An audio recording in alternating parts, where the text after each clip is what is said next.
Morning mga mi!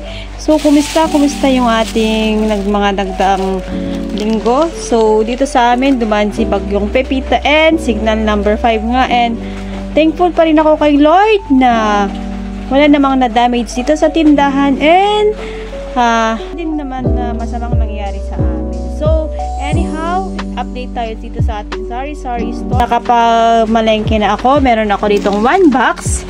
And gusto ko i-share ang mga ito sa inyo mga kasari para na namang sa ganun is magka-idea kayo kung ano ba yung mga items or paninda na pwede nating idagdag sa ating tindahan lalo na at papalapit na yung Pasko. So, ito na nga worth of 2,195 pesos. 1 box siya and talaga naman na mabenta ito sa mga customer ko. So, umpisahan natin dito sa box. Bumili ako ng 5 packs ng Wawang Katol. Ang puhunan ng Wawang Katol is 20 pesos. Binebenta ko naman sa tindahan ng 30 pesos. 5 packs yung nakuha ko. Then, first, meron din tayong Choco Cup. Ang puhunan nito is 80 pesos. Meron siyang lamang 20 pieces. So, lumalabas na 4 pesos. Ang puhunan, ang bentahan ko sa tindahan is 5 pesos. Next item tayo mga mima, mga mare. Bumili ako nitong cream o dodo. Ang puhunan nito mga mima is 110. Meron siyang lamang 1, 2, 3, 20 pieces.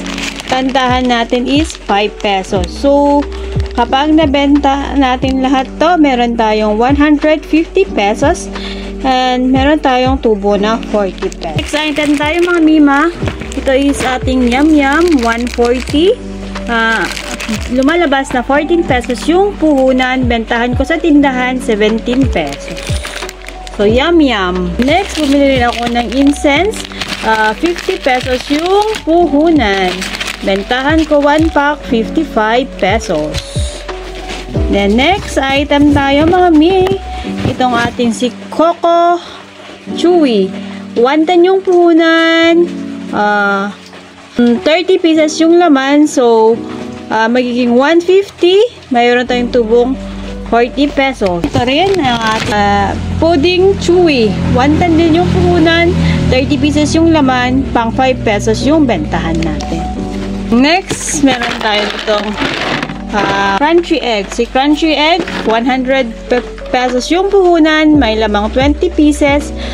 Pang piso-piso natin. Then, itong ating chocolate coins. 90 pesos yung laman. 100 pieces. Pang 4-5 yung bentahan ko nito. Then, next, meron tayong choco ball.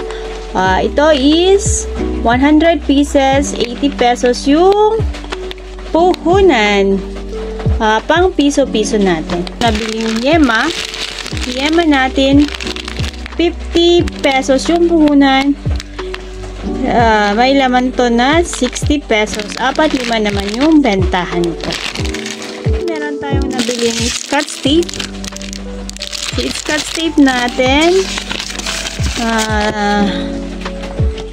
i-tape is 40 pesos. Meron siyang lamang 1, 2, 3, 4, 5, 6. So, divide natin mga sisi ko. 40 divided by 6. Pang 10 pesos yung bentahan nito. 10 pesos. Next, itong ating writing Easy Write grade 1. Ito is 140 yung puhunan. Bentahan ko sa tindahan is 20 pesos.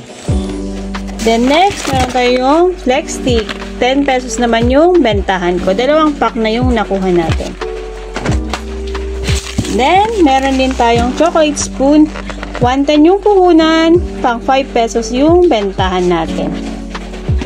Next, meron tayong cola. Si cola, 100 pesos yung puhunan.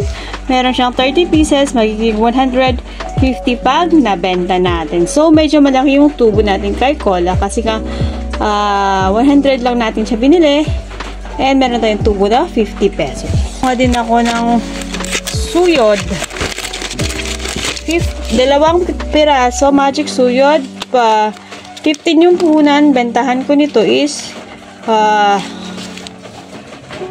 pesos. Then, yung battery natin, ang puhunan nito, yung battery natin is 115. Per pack po nito is 40 pesos. Then, meron tayong bago. Itong si Cremo Duo. 110 yung puhunan. Pang 5 pesos yung bentahan natin.